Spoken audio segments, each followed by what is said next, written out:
This fearsome abyss has been hollowed out over thousands of years by the rivers, and it drops straight down for hundreds of feet. It's still known in Turkish as Cehennem. That's Gehenna, or hell, in Muslim and Christian tradition. And it really would be hell now to try to get to the bottom.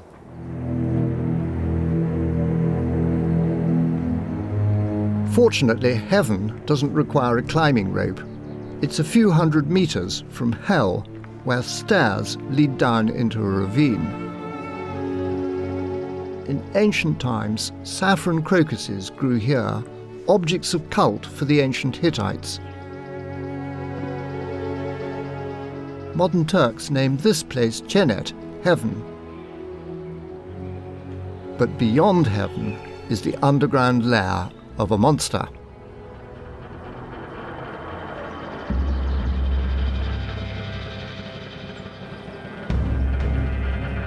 One of the stories we have of the Hittite snake monster is that at first it defeated the storm god Tahunta, then stole his eyes and heart, which it hid in a cave.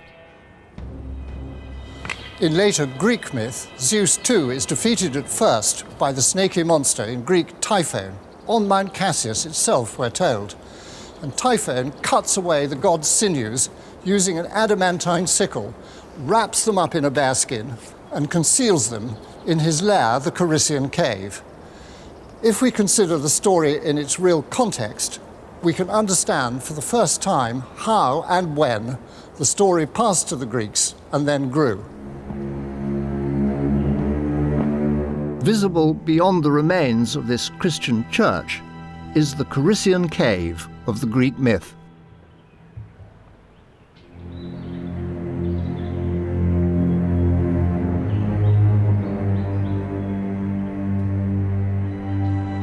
At its mouth, there's actually an inscription which identifies it, although it dates from some 600 years after the Greek Dark Ages.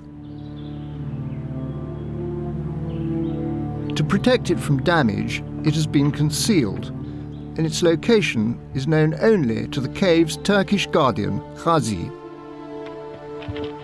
He's agreed to uncover it for me. I'm the first scholar to see it in years. In 1896, an inscription was reported here. It's absolutely thrilling. We've managed to find it again, as far as I can see. Beautifully cut. Greek lettering. This really is the lifeblood of ancient history. This is what we rely on, and we're finding it straight in front of us. And it looks as though it's lines of verse by one Eupaphis, who is in the dells of and the cave. We'll have to wait till the lines are clearer. After a couple of hours of digging, all 4 lines of verse are revealed. Wary of going into the depths, Eupaphis wrote his verses and had them inscribed on this beautifully dressed stone. And what he tells us is so important for fixing its context. He tells us how I honoured and propitiated the gods Pan and Hermes. Now that's immensely important because in the story, precisely Pan and Hermes are the gods who rescue the stolen sinews of Zeus. So this is the cave, certainly, where it happened. And he calls it Ein Arimois, in Arima, a name which is going to be so important for our Greek travellers, but which also ties up with the Hittite place name here, Erima, on the map. And he describes how he entered the depths, which are echoing with the sounds of the streams of the river Aoos. So when he was in the bottom, he heard the echoing noise of a river. This is the most unlikely site. How did you ever come to discover there were things to excavate here? It was an accidental finding of this site when a worker found a very interesting specimen of an Hipparion. That is an ancient horse, isn't it? It is an ancient three-toed horse. Evangelia Tsukala is a paleontologist. With her team, she's been excavating this hillside near Mende and has made some remarkable discoveries. I can show you here a very extraordinary bone. Yeah, it's the biggest thing I've ever seen. Yeah. It is a femur of a mastodon. Oh my goodness, what is it? It is an ancestor of the mammoth. Ah, right. I mean, if I look at it knowing nothing, I might think this was the bone of some enormously heavyweight human. The imagination of the layman is incredible. And I have an example from my excavation in Grevena with the huge mastodons there. Yeah. And the people there thought that they would become from an elephant from a circus. From a circus, and they'd escaped. But you persuaded them. After 20 years, yes. This hillside has already produced many other giant prehistoric bones.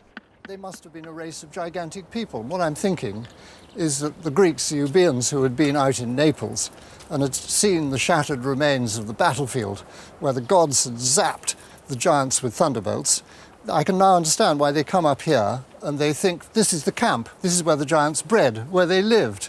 Once you see it, you can see what the Euboeans concluded. Those things are far bigger than me. They're proof. The poets knew. These are giants. And this is why the whole story is partly located here and partly located on the smouldering volcanoes in Italy. I think it was possibly here that a really important lesson was learned. Somewhere, one day, an inquisitive Euboean sat with a Phoenician and looked and listened while the Phoenician wrote out the letters of his script and described them. And the Greek adapted them and copied them down as letters still in use in the modern Greek alphabet, alpha, beta, gamma, exactly the order which we know Phoenicians used for their own letters, aleph, bet, gamel.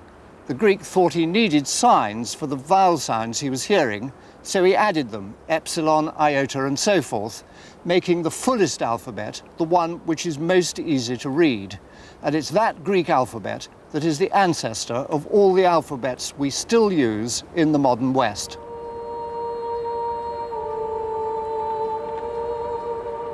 As the alphabet developed, myths could eventually become more fixed as they were written down. But during the Greek Dark Ages, they were still told orally and open to influence. On Cyprus, we can follow this happening to the story of a local fertility goddess. Like other visitors to Amathus, Euboeans encountered her shrine. Her worship here dates as far back as the 2000s BC. Through contact with visitors from the Near East, she then took on a wilder sexual identity. And then, when the Greeks arrived, she became Aphrodite. Jacqueline Karagiorgis has spent her whole life studying the transformations of the goddess of love. When the Greeks came to the island in the 12th century BC, it seems they found the Oriental goddess and they adopted her because we don't know that they had any Aphrodite in their context. So a goddess of love and sex is in fact, for the Greeks, an introduction in the early Dark Ages. Yes, and it seems that the Greeks have changed her from her sexual aspect to the aspect of a goddess of love, of beauty. Beauty is a very Greek element. You're making this Greek Aphrodite sound as though she lived in Paris. She's sexy and all the rest of it. But Jacqueline, there are said to have been prostitutes here serving the cult of the goddess, at least by Christian sources. Do you believe that? Well, Herodotus said it was a ritual in Cyprus.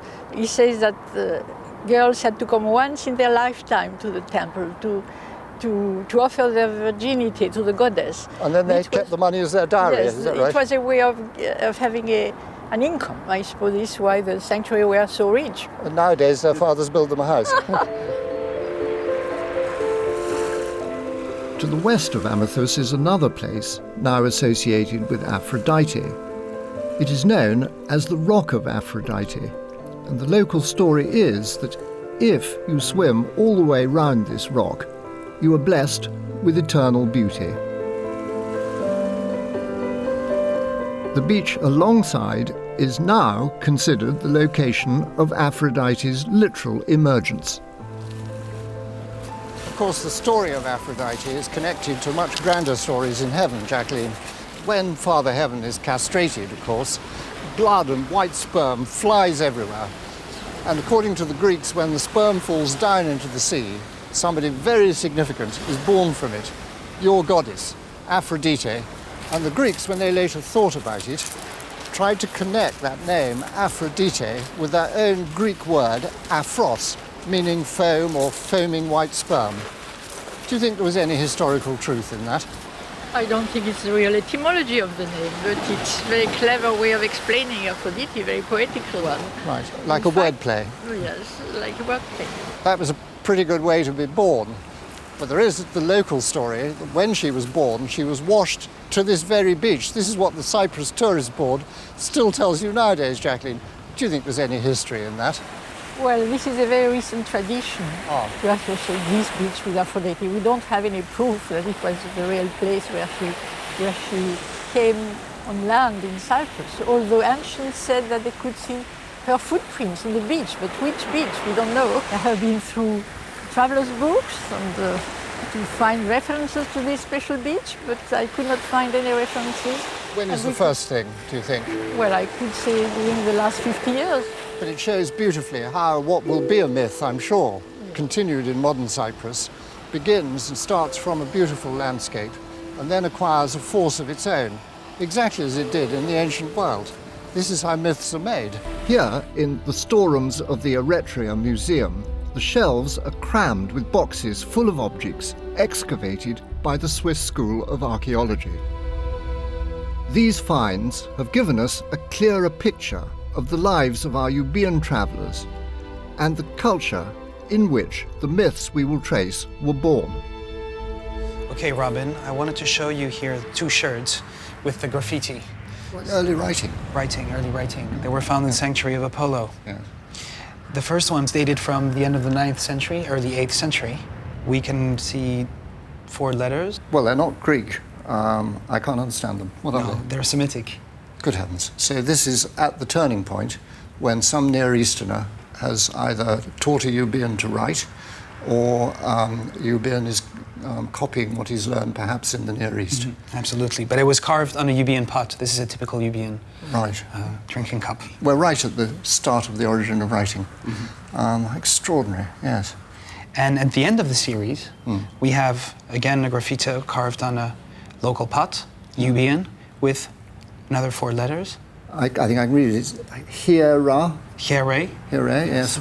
4 Greek letters. Yeah. So what we have is a real moment of transition. We have somebody trying to write Greek in a non-Greek alphabet, and then we have Greek written in the real Greek alphabet. This is an enormous important change. This is really at the root of all Western civilization. I mean, the Greek alphabet, we had then the Roman alphabet, the Etruscan alphabet, our alphabets.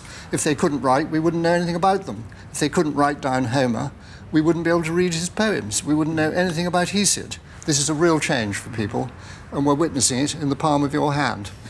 Incredible. Now, I want to show you these 2 seals, which belong to the lyre player group.